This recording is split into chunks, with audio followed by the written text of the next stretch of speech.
पश्चिम Bengal police को Calcutta high court से बड़ा झटका लगा है। बंगाल पुलिस बनाम एनआईए के मामले में कलकत्ता हाईकोर्ट ने पुलिस को कड़ी फटकार लगाते हुए एनआईए अधिकारियों को गिरफ्तार नहीं करने का निर्देश दिया है। हाईकोर्ट ने कहा है कि अगली सुनवाई तक बंगाल पुलिस एनआईए अधिकारियों को गिरफ्तार नहीं करेगी। कोर्ट ने यह भी कहा कि अगर बंगाल पुलिस एनआईए अधिकारियों से पूछताछ करना चाहती है तो उन्हें वीडियो कॉन्फ्रेंसिंग के जरिए पूछताछ करनी होगी। इसके लिए भी पुलिस को करीब 72 घंटे पहले नोटिस देना होगा और इस मामले में अब अगली सुनवाई 29 अप्रैल को होगी। तो इस वक्त बड़ी खबर हम आपको बता रहे हैं किस तरीके से 5 अप्रैल को ये पूरा वाकया होता है और एनआईए के तमाम जो अधिकारी हैं वो उन पर हमले की बात आज सामने रखते हैं। लेकिन अब ये बात सामने आई है कि जो बंगाल पुलिस है वो सीधे सीधे एनआईए की अधिकारियों को गिरफ्तार नहीं कर सकती है और इसके अलावा अगर उनके सामने पेशी का उनको ऑर्डर देना होता है तो उन्हें 72 घंटे पहले उनको नोटिस भी देना होगा और तभी वो उनके सामने हाजिर होंगे। अगली सुनवाई फिलहाल 29 अप्रैल को होगी और आगे क्या कुछ होगा इस पर नजर बनी रहेगी।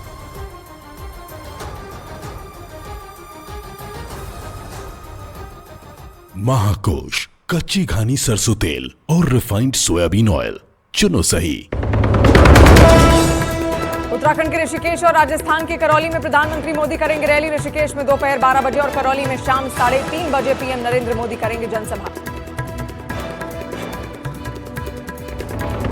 पीएम मोदी ने इंडी गठबंधन पर लगाया हिंदू धर्म की शक्ति को खत्म करने की मंशा का आरोप। नागपुर के रामटेक में कहा इंडी गठबंधन ने अयोध्या में प्राण प्रतिष्ठा के कार्यक्रम का न्योता ठुकराया, उन्हें सजा मिलनी चाहिए।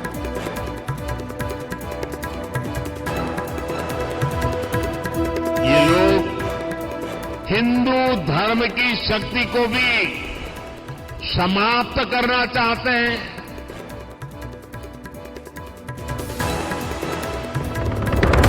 हमारे की पत्रिका न्यूज वीक के कवर पेज पर पीएम नरेंद्र मोदी की तस्वीर के साथ लिखा गया अनस्टॉपेबल। पीएम ने इंटरव्यू में धार्मिक भेदभाव का आरोप लगाने वालों पर साधा निशाना। कहा भारत में रहने वाले सभी धर्मों के अल्पसंख्यकों के साथ एक जैसा व्यवहार।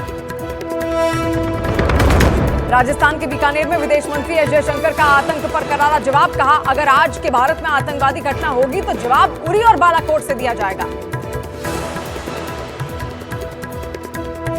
आज का भारत अगर आतंकवाद कोई आतंकवादी घटना हो, हमारा जवाब जो है वो उरी का है और वो बालाकोट का है। दिल्ली सरकार के मंत्री राजकुमार आनंद का मंत्री पद और आम आदमी पार्टी से इस्तीफा। पार्टी पर लग रहे भ्रष्टाचार के आरोपों से आहत होकर दिया इस्तीफा।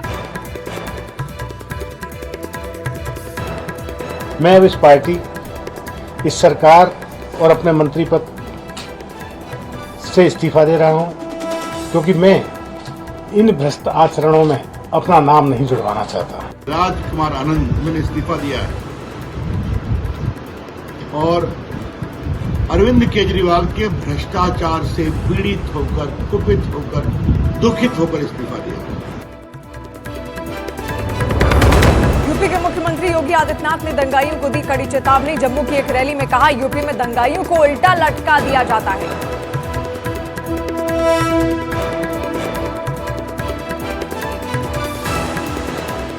महाकोश कच्ची घानी सरसों तेल और रिफाइंड सोयाबीन ऑयल चुनो सही।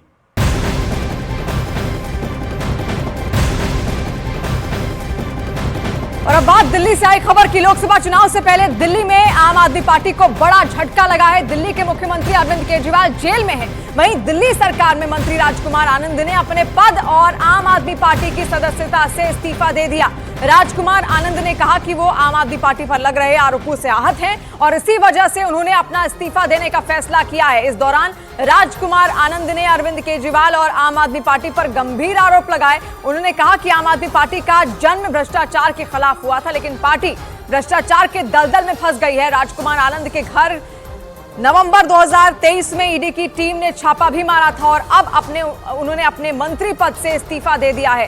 इसके अलावा उन्होंने ये भी कहा कि आम आदमी पार्टी भ्रष्टाचार के खिलाफ ही ये पार्टी बनी थी, लेकिन अब उसी दलदल में फंसती हुई आम आदमी पार्टी नजर आ रही है और वो खुद को इससे दूर रखना चाहते थे। इसलिए उन्होंने ये फैसला लिया कि वो अब अपने मंत्री पद से इस्तीफा दे रहे हैं। समाज कल्याण मंत्री थे आम आदमी पार्टी में दिल्ली सरकार में और ऐसे में अब अपने मंत्री पद से उन्होंने इस्तीफा दे दिया है, जिसके बाद उन्होंने अपनी बात भी रखी कि आखिर क्या वो कारण थे जिसकी वजह से उन्होंने अपना ये पूरा इस्तीफा यहां पर सौंपा।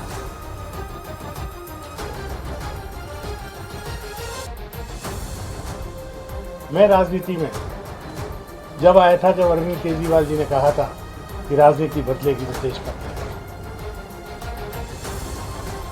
लेकिन आज बड़े अफसोस के साथ कहना पड़ रहा है कि राजनीति तो नहीं बदली, लेकिन राजनेता बदल गए।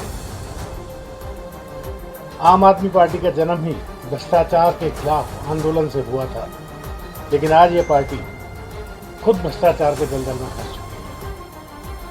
मेरे लिए मंत्री पद पर रहकर इस सरकार में काम करना असहज हो गया है।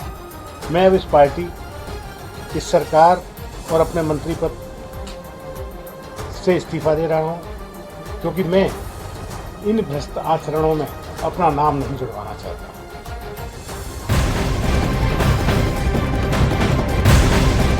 राजकुमार आनंद ने आम आदमी पार्टी पर अरविंद केजरीवाल पर कई तरह के आरोप लगाए। उन्होंने कहा कि आम आदमी पार्टी में कई सांसद दलित नहीं है, इसके साथ ही दलित विधायकों और पार्षदों का भी कोई सम्मान नहीं है।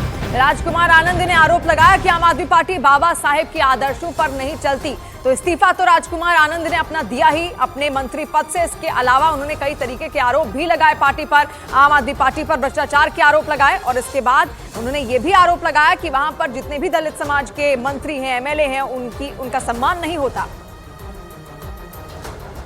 हमारे यहाँ 13 राज्यसभा सांसद हैं आम आदमी पार्टी के, उनमें से एक भी दलित या पिछड़ा या महिला कोई भी नहीं है। इस पार्टी में दलित विधायक, पार्षद और मंत्री का कोई सम्मान नहीं है। इनके अग्रणी जो नेता हैं उनमें कोई भी दलित नहीं है, कोई भी संगठन में दलित नहीं है, जो ऊंचे संगठन है, किसी राज्य का प्रभारी दलित नहीं है। ऐसे हालात में सब अपने आप को, सभी दलित प्रतिनिधि अपने आप को ठगा हुआ महसूस करते हैं। तो इन सब चीज़ों के साथ मेरा इस पार्टी में रहना बहुत मुश्किल हो गया है।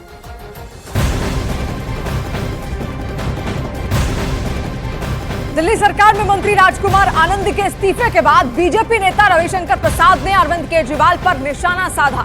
रविशंकर प्रसाद ने कहा कि अरविंद केजरीवाल को इस्तीफा दे देना चाहिए था। केजरीवाल का असली चेहरा अब सबके सामने आ रहा है और आज उनके साथी भी असहज महसूस कर रहे हैं।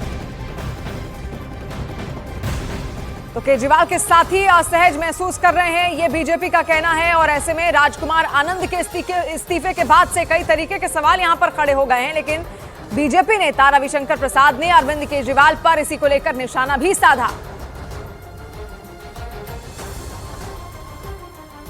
सरकार के